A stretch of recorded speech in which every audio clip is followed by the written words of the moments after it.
Topic है number system. आखिर number system है क्या, आखिर इसको पढ़ने की ज़रूरत है क्या, आखिर क्या रीज़न है कि कक्षा 6 से लेकर कक्षा 12 तक मैथ का सबसे पहला टॉपिक ही चैप्टर ही हमारा नंबर सिस्टम रहता है। कोई ना कोई तो वजह रही होगी कि हमारा पहला चैप्टर नंबर सिस्टम रखा जाता है। और जब कभी कंपटीशन की अगर हम गवर्नमेंट जॉब की प्रिपरेशन करते हैं तो सबसे पहला टॉपिक चैप्टर हमको यही पढ़ाया जाता है, नंबर सिस्टम। आखिर नंबर सिस्टम है क्या, मैं आपसे कहूँ, मैंने यहाँ पर एक क्वेश्चन लिखा है, मैंने यहाँ पे लिखा है 3। आखिर ये 3 है क्या, कुछ ना कुछ तो इसको नाम दिया होगा। मैंने इसी को लिख दिया फिर 3/9। इसको भी कुछ ना कुछ नाम दिया होगा। ये कट रहा है तो मैंने इसको काट कर लिख दिया है 1/3। तो इसको कुछ ना कुछ नाम दिया होगा। मैं आगे बढ़ा तो मैंने इसका इसमें भाग दे दिया है, तो ये बन गए 0.3 और ऐसे चलता जाएगा। इसका कुछ ना कुछ नाम दिया होगा और ऐसे ही ये रिपीट होते हुए बार बार आ रहा है तो मैंने इसके ऊपर चढ़ा दिया है ये। देखिए, एक ही नंबर लिखा है और उस नंबर ने कितने तरीके के काम कर दिए। इसको क्या बोला जाता है, इसको क्या बोला जाता है, इन सभी को क्या बोला जाएगा, यही सब हमें सिखाता है नंबर सिस्टम। नंबर सिस्टम हमें ये बताता है कि आखिर आपके नंबर किस तरीके से काम करते हैं और उन नंबर को क्या बोला जाएगा। तो चलिए फ्रेंड्स, करते हैं शुरुआत। हेलो दोस्तों, मेरा भी कुछ रविकुल कैरियर पॉइंट पर आपका स्वागत करता हूँ। एक नंबर को रिप्रेजेंट करने के लिए हमें जिस सिस्टम की जरूरत पड़ती है उसको बोला जाता है नंबर सिस्टम। मैं फिर से रिपीट करता हूँ, एक नंबर को रिप्रेजेंट करने के लिए हमें जिस सिस्टम की जरूरत पड़ती है उसको बोला जाता है नंबर सिस्टम। और नंबर सिस्टम को रिप्रेजेंट करने के बहुत सारे तरीके हैं। जैसे पहला तरीका है decimal system, binary system, octa system, hexa system. ये 4 तरीके होते हैं, और भी तरीके होते हैं, लेकिन हमें पढ़ना है सिर्फ डेसिमल सिस्टम, जो हमारे 6 से लेकर कक्षा 12 तक पढ़ाया जाता है और जो हमें कॉम्पिटिशन में पढ़ना पड़ता है। चलिए फ्रेंड्स, करते हैं शुरुआत।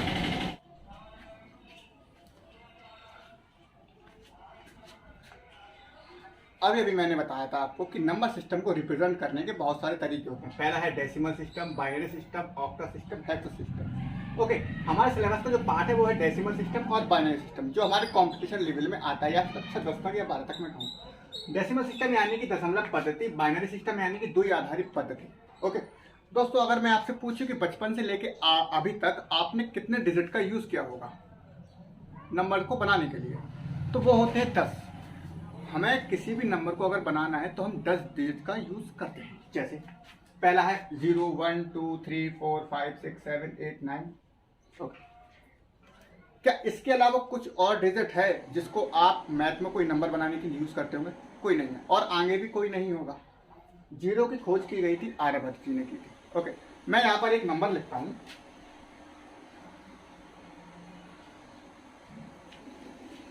कक्षा 6 और 7 में हमें एक चीज़ पढ़ाई गई थी, वो है प्लेस वैल्यू और फेस वैल्यू। आखिर ये है क्या?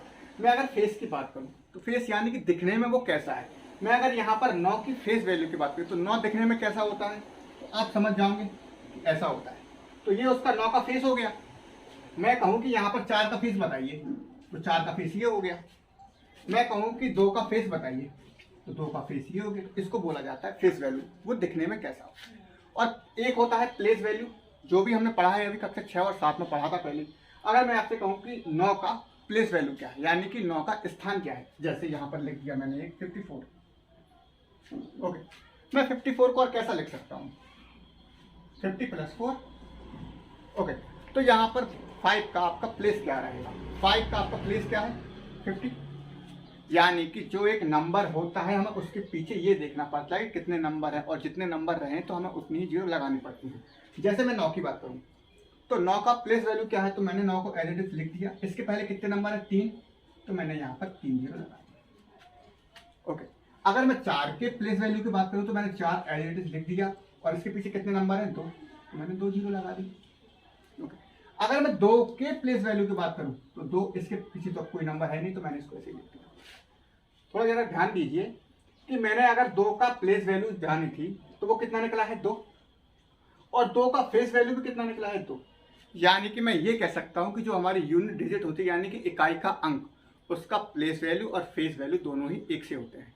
आई होप आपको यहाँ तक ये समझ में आ गया हो। हम बढ़ते हैं थोड़ा और आगे। मैं नंबर सिस्टम को थोड़ा और आगे लेके चलता हूँ। हमारा अगला टॉपिक है कॉम्प्लेक्स नंबर, यानी कि सम्मिश्र संख्या। ये क्या होता है, इसके बारे में जानने से पहले मैं कुछ बताता हूँ। बचपन में आपने भी कहानियाँ सुनी होंगी और मैंने भी कहानियाँ सुनी हैं।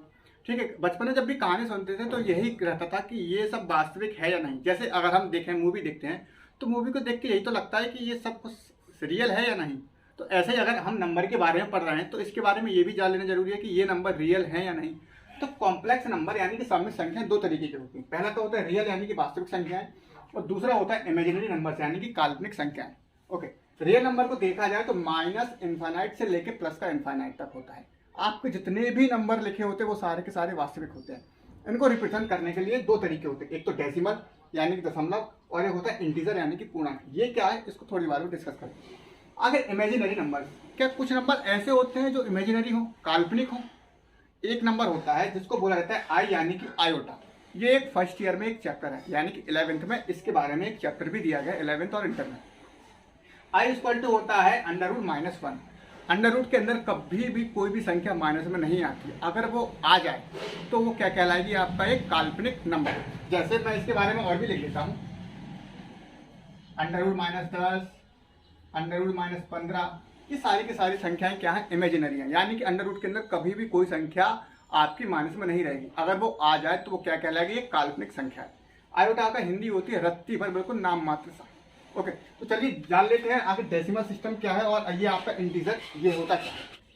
अभी हमने देखा था कि रियल नंबर दो तरीके के होते हैं। पहला तो होता है डेसिमल यानी कि दशमलव में कोई संख्या को लिख देना। दूसरा होता है पूर्णांक यानी कि इंटीजर, यानी कोई संख्या को दशमलव में नहीं लिखना। ओके, आगे डेसिमल कितने तरीके के होते हैं, ये होते हैं दो। ये एक तो होता है रिपीटिंग और एक होता है नॉन रिपीटिंग। ये आगे होता क्या है, इसको हम एग्जाम्पल के जरिए समझ लेते हैं। मैंने यहाँ पे पहला नंबर लिखा है 0.5 और इसके बाद लिखा है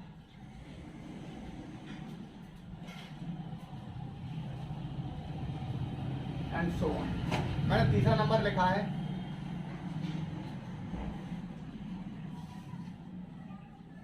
मैंने यहाँ पर 4 एग्जाम्पल लिखे हैं।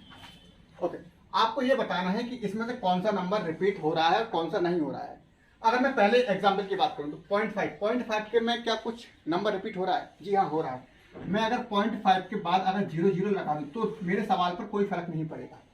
मैं इसमें चाहे जितने भी 0 लगा सकता हूँ, यानी कुछ ना कुछ तो रिपीट हो रहा है। तो वो क्या हो रहा है, 0। तो मैं ये कह सकता हूँ कि ये क्या है, एक रिपीटिंग नंबर है। ओके, मैं ऐसे ही यहाँ पर 0.3 ले लूँ, यहाँ पर 0.33 चलता जा रहा है। अगर कोई नंबर बार बार रिपीट हो रहा है पॉइंट में, तो हम क्या करते हैं, वो नंबर को हटा देते हैं, उसको सिर्फ एक बार लिखते हैं, उसके ऊपर बार चढ़ा देते हैं। तो यहाँ पर क्या होगा, ये 0.3 के ऊपर बार, ऐसे यहाँ पर लिखा है 0.7 के ऊपर बार। ओके, ये सारे नंबर क्या है, रिपीटिंग नंबर। मैं अगर दूसरे एग्जाम्पल को देखूं तो यहाँ पर लिखा है 0.738928943 और चलते जा रहा है ये। तो यहाँ पर कोई नंबर रिपीट हो रहा है क्या? नहीं हो रहा है। तो ये किस में आ जाएगा, नॉन रिपीटिंग नंबर में। ओके, अब थोड़ी अगर इसके बारे में और बात कर लें, मैंने यहाँ पर लिखा था 0.5, ये तो रिपीट हो रहा है। अगर इसको हम सॉल्व करें तो ये क्या आएगा, 5/10। ओके, अब देखा जाए तो ये क्या कट रहा है, हाँ ये बिल्कुल टर्मिनेट हो रहा है 1/2। तो मैं ये कह सकता हूँ कि जो आपका रिपीटिंग नंबर है वो आपका टर्मिनेट होता है, यानी कि जो टर्मिनेट होता है उसको हम रेशनल नंबर बोलते हैं, यानी कि P/Q। इसको बोला जाएगा P एंड इसको बोला जाएगा Q। जो आपका रिपीटिंग नंबर होता है उसको बोला जाता है रेशनल नंबर। रेशनल नंबर को रिप्रेजेंट किससे करते हैं, P/Q, and Q is not equal to 0। ये कक्षा 6, 7, 8, 9, 10 में ये सब बताया गया है। ओके, तो हम ये कह सकते हैं कि जो आपका रिपीटिंग नंबर है हम उसको टर्मिनेट कर सकते हैं, यानी कि उसी को ही क्या बोला जाएगा, रेशनल नंबर। ओके, और जो नॉन रिपीटिंग नंबर है क्या हम उसको बटे में लिख सकते हैं, क्या इसको लिख सकते हैं? नहीं लिख सकते हैं, पता ही नहीं है ये कहाँ तक जाएगा संख्या, नहीं पता है। तो हम इसको नॉन रिपीटिंग नंबर में क्या बोलेंगे, इसको ये नॉन टर्मिनेट होगा, यानी कि उसको ऊपर नीचे काट ही नहीं सकते, यानी कि ये क्या कहलाएगा, इर्रेशनल नंबर। ओके, हम इसके बारे में थोड़ा और आगे जानते हैं। जो नंबर रिपीट होगा उसको क्या लिखेंगे हम, P/Q में, यानी कि रेशनल नंबर उसको बोला जाएगा। रेशनल नंबर वही होते हैं जिसको बटे में लिखा जाए। ओके, उसी को बोला जाता है परिमेय संख्या। रेशनल नंबर को बोला जाता है परिमेय संख्या, और नॉन रिपीटिंग को बोला जाएगा इर्रेशनल नंबर, यानी कि अपरिमेय संख्या।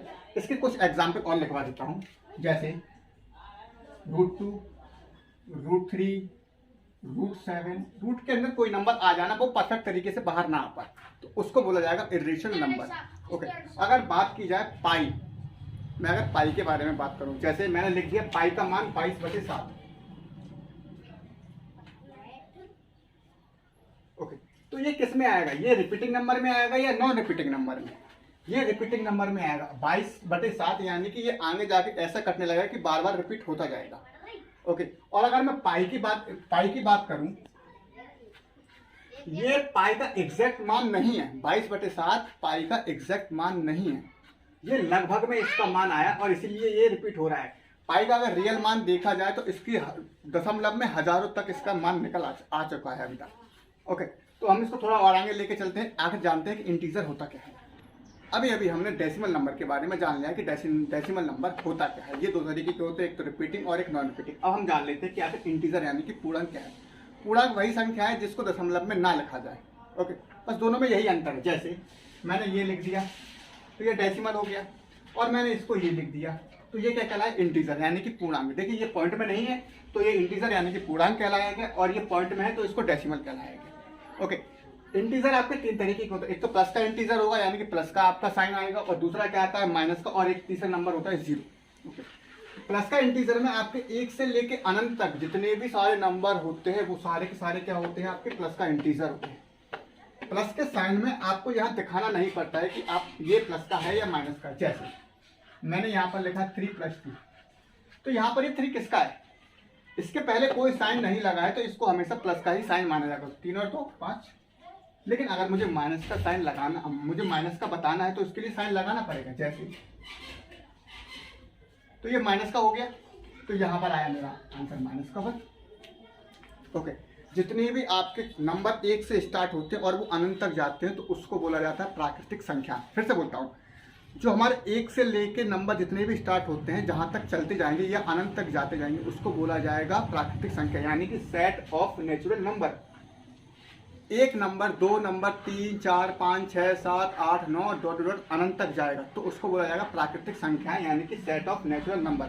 ये मैंने तीसरी बार रिपीट किया है। ओके, आखिर इनको क्यों बोला जाता है, क्योंकि इनकी अभी तक किसी ने खोज नहीं की थी, ये प्राकृतिक की देन है, इसलिए इनको प्राकृतिक संख्याएं बोला जाता है। आई होप आपको ये समझ में आ गया होगा। जीरो, आखिर जीरो को क्यों नहीं बोला जाता है सेट ऑफ नेचुरल नंबर के अंदर, क्यों नहीं लिया जाता है, क्योंकि जीरो की खोज की गई थी, इसकी खोज की थी आर्यभट्ट जी। हम अगर जीरो को नेचुरल नंबर के अंदर मिला दे तो इसको बोला जाता है सेट ऑफ होल नंबर।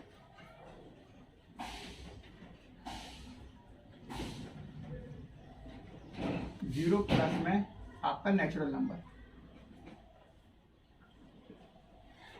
अगर मैं नेचुरल नंबर में जीरो और ऐड कर दूं तो वो कहलाएगा सेट ऑफ होल नंबर से, यानी कि अब आपका क्या बन गया, ये पूरा का पूरा समूह, एक समुच्चय बन गया ये आपका एक नंबर का, इसके अलावा और कुछ नहीं होगा पूरी की पूरी मैथ में। मैं इसको थोड़ा आगे लेके चलता हूं तो एक आता है माइनस का इंटीजर। तो प्लस में तो हमने सारे के सारे प्राकृतिक नंबर देख लिए, तो क्या माइनस में नहीं होते होंगे, जाहिर सी बात होते होंगे। तो माइनस इंफिनिटी से लेके -1,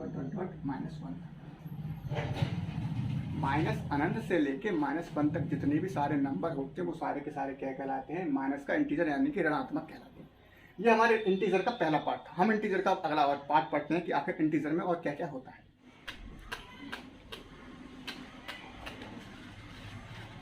इंटीजर में अभी तक हमने ये देख लिया है कि इंटीजर कौन कौन सा होता है, प्लस का होता है, माइनस का होता है और जीरो होता है। ओके, अब हम इंटीजर के बारे में और जान लेते हैं। आपने कभी पढ़ा होगा प्राइम नंबर यानी कि अभाज्य संख्याएं, कंपोजिट नंबर यानी कि भाज्य संख्या, आखिर ये सब क्या होता है, ये सभी के सभी इंटीजर का पार्ट है। ओके, प्राइम नंबर अभाज्य संख्या क्या होती है, वो नंबर जिसके सिर्फ 2 फैक्टर निकले। फिर से बोल रहा हूँ, जिसके सिर्फ 2 फैक्टर निकले, ना तो 2 से ज्यादा ना 2 से कम।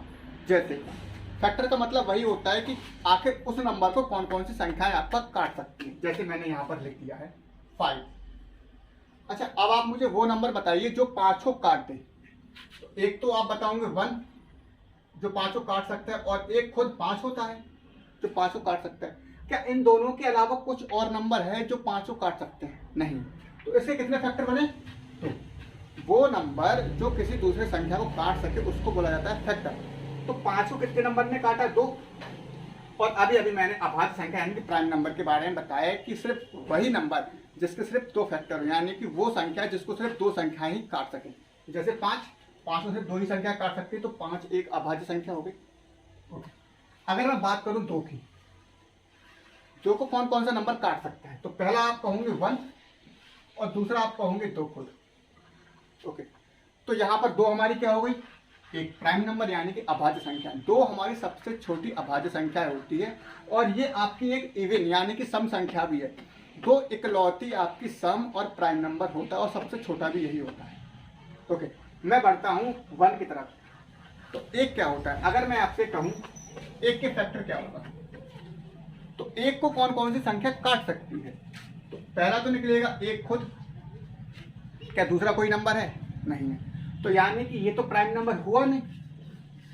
एक ना तो आपका प्राइम नंबर होता है, ना ही कंपोजिट नंबर, यानी कि भाज्य संख्या भी नहीं होता है, ना ही अभाज्य संख्या, इसको अलग लिखा जाता है। ओके, आगे कंपोजिट नंबर क्या होता है? भाज्य संख्याएं, वो संख्या जिसके 2 से ज्यादा फैक्टर निकले, चाहे आपके 3 हो, 4 हो, 5 हो। फिर से बोलता हूँ, वो संख्या जिसके 2 से ज्यादा निकले, ना कि 2 ही, वो संख्या जिसके 2 से ज्यादा फैक्टर निकले। जैसे मैंने यहाँ पर लिख दिया है 4, तो 4 के क्या क्या फैक्टर होगा? 4 को कौन काट सकता है? एक तो फर्स्ट, और दूसरा है 2 भी काट सकता है, और 4 खुद। तो 4 के यहाँ पर कितने फैक्टर निकले? 3।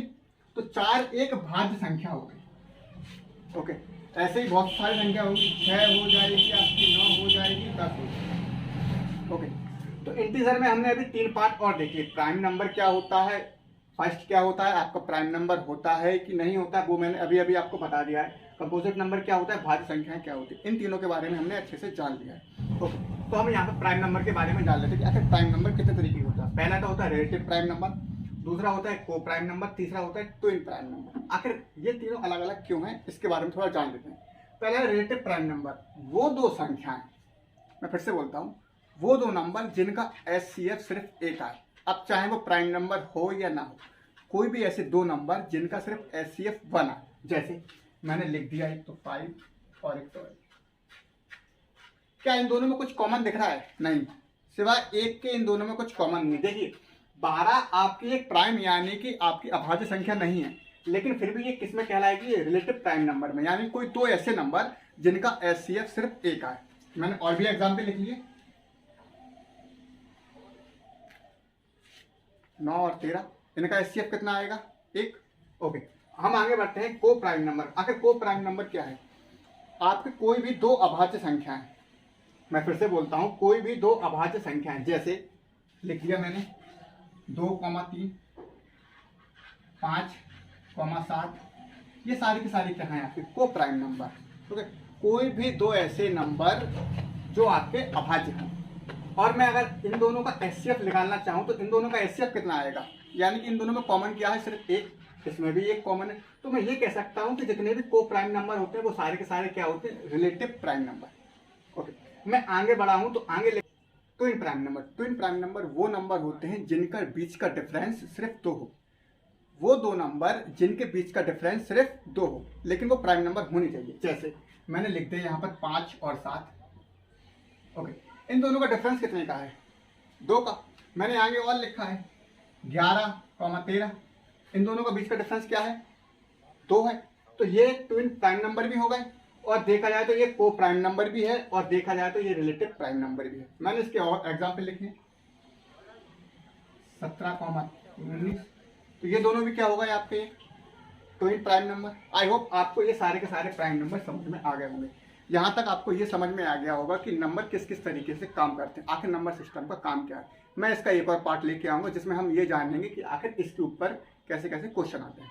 तो मिलते हैं नेक्स्ट वीडियो में। अगर आपको ये वीडियो पसंद आए तो वीडियो को लाइक करना बिल्कुल ना भूलें, और आप चैनल पर नए हो तो प्लीज़ इसको सब्सक्राइब करें, थोड़ा मोटिवेट हम भी होंगे।